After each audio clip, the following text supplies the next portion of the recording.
Fala pessoal, tudo bem com vocês? Que loucura, hein? Que humilhação. O técnico Ramon Dias rifa mais um torneio eliminatório e o Corinthians está virtualmente eliminado da Libertadores. Será que dá para reverter? O fato é que em Guayaquil deu tudo errado. Uma atuação desastrosa, das piores que eu já vi na história do clube. E o torcedor que acompanhou o jogo sabe do que eu tô falando.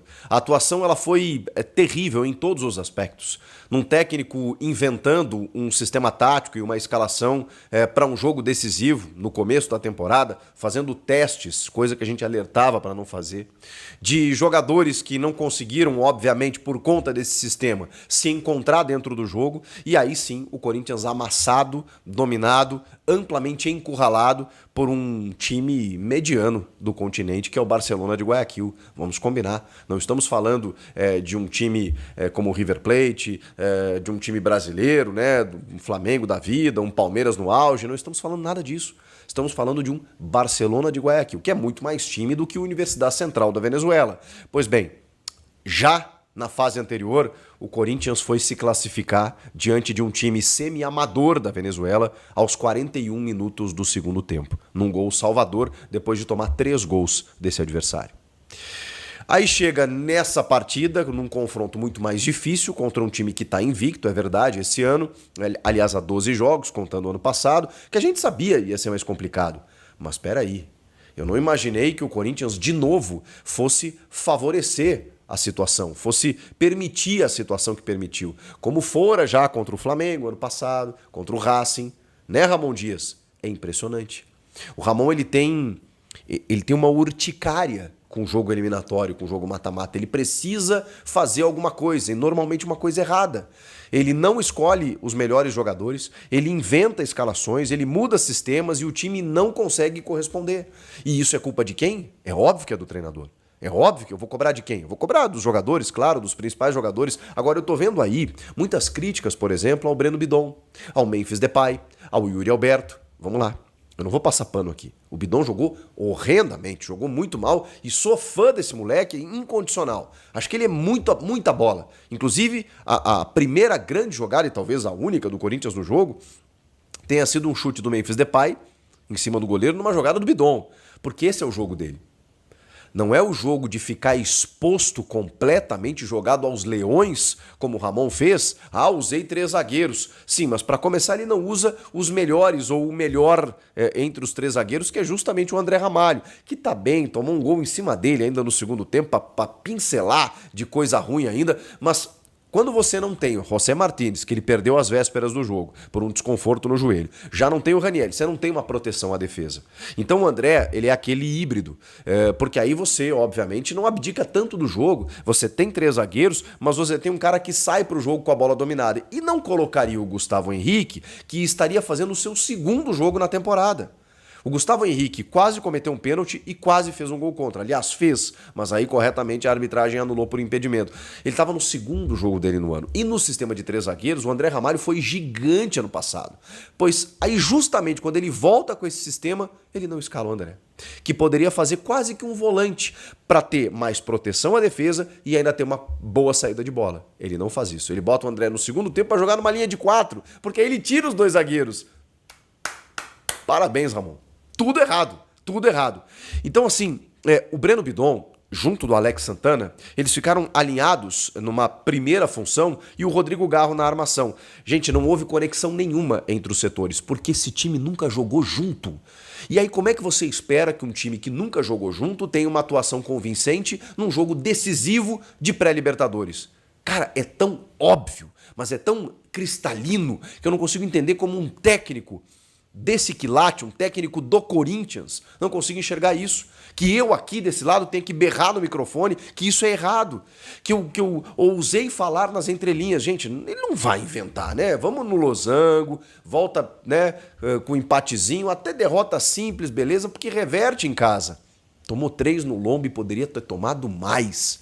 Mas assim, No primeiro tempo, ainda tenho que ouvir, ainda tive que ouvir na entrevista do Ramon, jogamos bem, estivemos bem. O que ele considera jogar bem? Ser atacado o tempo inteiro, mesmo que o Hugo não tenha feito grandes defesas, mas não sofremos sustos. Os caras estavam só simplesmente procurando o lugar por onde passar. E no segundo tempo eles encontraram. Mas no primeiro tempo, gente, o Corinthians não jogou. E aí, como eu falei, né, na minha opinião, não dá pra criticar ou crucificar ostensivamente o Breno Bidon, porque ele realmente ficou sozinho ali na missão. Ficou sozinho. Foi uma sacanagem que o técnico fez com ele. O Memphis Depay e o Yuri Alberto não receberam bolas, porque não houve conexão. O Garro foi muito caçado toda hora que pegava na bola e não tinha aproximação. Nas poucas vezes que o Corinthians pegou na bola no primeiro tempo, não subia ninguém. Por quê? Porque como é que o Bidon e o Alex Santana iam subir, e até tentaram algumas vezes, mas como é que eles iam subir o tempo inteiro se não tinha um primeiro volante? E os três zagueiros estavam enfiados, pisados dentro da área.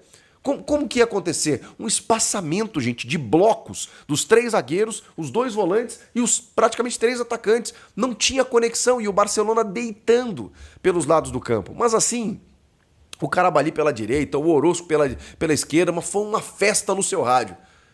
E o Ramon Dias, no segundo tempo, desfaz a linha de três zagueiros, bota o André Ramalho, que não vem bem esse ano, vem pessimamente, mas aí justamente quando ele tem a possibilidade de jogar com três zagueiros, ele não joga. Aí ele tira os dois, o Tchoca que cometeu um pênalti infantil, que eu antevi a jogada, e acho que você provavelmente deve ter feito isso, né? Quando tem a jogada, você pensa assim, não dá o bote, não dá o bote, não dá o bote. Ele deu o bote e cometeu o pênalti. Lógico que isso ia acontecer.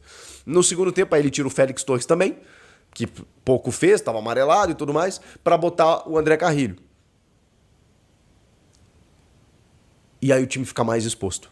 Porque aí ele esboça uma tentativa de jogar.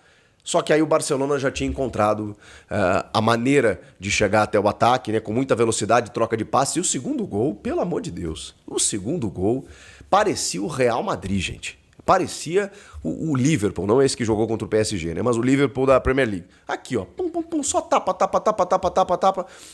Os caras não dão bote. Aí o cara entrou na área pela direita, fez o cruzamento, pum, gol. E o terceiro gol também pareceu brincadeira de criança, né? O Orozco faz o terceiro gol com três jogadores do Corinthians dentro do gol. O Hugo sai mal, falha no lance. Assim como ele falhou contra a Universidade Central, ele também falhou no lance, a bola sobrou no pé do cara, livre de marcação, segunda bola toda era deles, né? Aí o cara chuta, tem três jogadores do Corinthians dentro do gol. E ninguém diminui o espaço, ninguém diminui no chute do cara. Atuações terríveis de todo mundo. E coletivamente um time que simplesmente não funcionou. Mas, gente, por uma questão óbvia, né? Uma bagunça tática. Eu vou cobrar de quem isso? É óbvio que é do treinador, que de novo deixou o time na mão num jogo decisivo. Olha que carimbo, hein, seu Ramon Dias? O Corinthians tem alguns jogos grandes nessa temporada. Ele ganhou do Santos. E olha que eu, inclusive, bradei na véspera do jogo. Gente, a diferença naquele momento, tá? Neymar chegando ainda. Naquele momento a diferença do Corinthians pro Santos era muito grande, como é em termos de elenco. Falei, cara, é papo do Corinthians, passar o carro em cima do Santos. E o Corinthians conseguiu tomar sustos no primeiro clássico em casa. Contra o Palmeiras no Allianz, tomou um amasso, não fosse o Hugo, teria perdido o jogo e empatou em 1-1. Descobriu um gol lá com o Yuri Alberto e no jogo contra o São Paulo tomou um baile também. Os jogos grandes do Ramon, nesse ano, eles foram lamentáveis. E eu nem vou falar nesse jogo da UCV, já falando que não dá, né? E esse jogo deu aquele sinalzinho. Não, peraí. Dia ruim, né? 2 dias ruins, né? Não pode ser. Tem uma triste constatação nisso, gente. O Corinthians de 2024 ficou em 2024. E por que o Corinthians de 2024 não volta para 2025? Porque naquele momento existem contextos que a gente consegue enxergar e analisar com mais clareza nesse momento. Naquela reta final do Campeonato Brasileiro, não que o Ramon não tenha mérito, eu não vou tirar o mérito dele de ter encontrado um time e ter dado sequência para esse time, que foi o losango do meio-campo. Justamente esse losango que ele abandona nos momentos decisivos. Uma coisa de louco. Mas naquele momento, o Corinthians teve individualidades que sobraram, especialmente do meio para frente. especialmente do meio para frente. O Memphis, o Garro e o Yuri, eles resolveram a parada. O Carrilho também foi muito bem, o Bidon.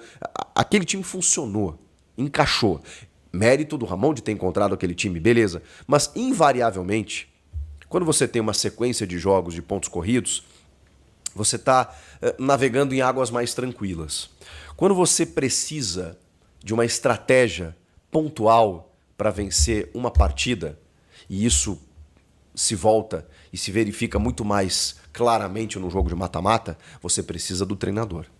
Você não precisa do treinador apenas para montar o modelo tático, porque isso eu faço. Isso eu faço aqui.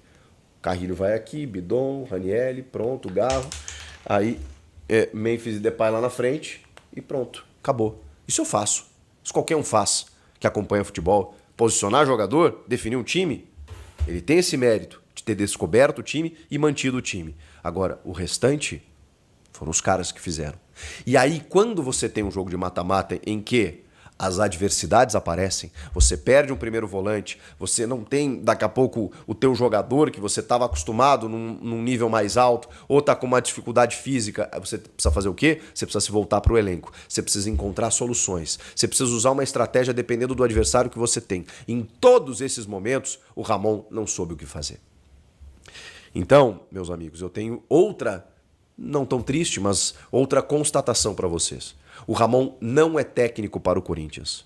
O Ramon não está no nível de um técnico que o Corinthians precisa. O Ramon não tem a capacidade para, na hora decisiva, dar o salto que o Corinthians precisa. E, infelizmente, estamos chegando a uma constatação da forma mais cruel possível, que é justamente numa virtual eliminação. Pode ser que o Corinthians reverta, porque não dá para desacreditar, é muito difícil, praticamente impossível. Você tem que fazer 3 gols para levar para pênalti sem tomar nenhum. Você tem que fazer um jogo perfeito. Você tem que fazer 4 para passar direto. Já aconteceu várias vezes, tudo mais. Mas o que indica isso? Só o fato de ser futebol. Porque a tendência, pelo que o time vem jogando, zero. Pode reverter, a fiel torcida vai fazer uma puta festa, não tenho dúvida disso. O Corinthians vai fazer uma epopeia, pode reverter, pode. O futebol permite isso. Agora, não é a tendência. E se não reverter, tem semifinal domingo no Paulista. É bom que passe. É bom que passe. Porque se não passar, o Corinthians vai ter dado adeus ao Paulista no fim de semana e a Libertadores na quarta-feira. E aí eu não preciso nem dizer, né? O que vai acontecer. Então, passando no Paulista, ele ainda se mantém. Porque o Corinthians, eu disse há algum tempo, era o favorito para ganhar o Paulista. Pelo time que tem, pela forma como terminou o ano passado. Pois o técnico está conseguindo rasgar tudo isso. Tudo isso. E é lamentável, porque se você olhar para o time do Corinthians, o time tem que estar jogando muito mais. E por que não está jogando? É claro que a gente cobra dos atletas, mas assim, o Tite nos ensinou. Um bom coletivo potencializa as individualidades. E o contrário também é verdadeiro. Se ninguém está jogando bem, tem alguma coisa errada. E essa coisa errada, a gente sabe o que é. Comenta aqui o que vocês acharam do jogo, se dá pra reverter, o que vocês estão achando, tão puto, tão pistola, tudo mais. Tem trecho da live aí também postado no canal, que eu tava um pouquinho mais irritado. Agora eu tô numa pressão mais tranquila, tô na madrugada aqui gravando. Mas enfim, pra fazer esse resumo pra vocês. E o Ramon conseguiu ser pior na entrevista coletiva do que no jogo. Jogamos bem, estou orgulhoso do time, salvamos do rebaixamento. Ramon, salvar o time do rebaixamento talvez seja esse o nível de técnico que você seja, né? Um técnico que salva times do rebaixamento. E realmente, o grande trabalho até então do Ramon no futebol brasileiro foi salvar o Vasco da Gama do rebaixamento. E em algum momento a gente acreditou que ele poderia ser a solução. Visivelmente não é. Comenta aqui, inscreva-se no canal, eu volto na próxima. Tchau!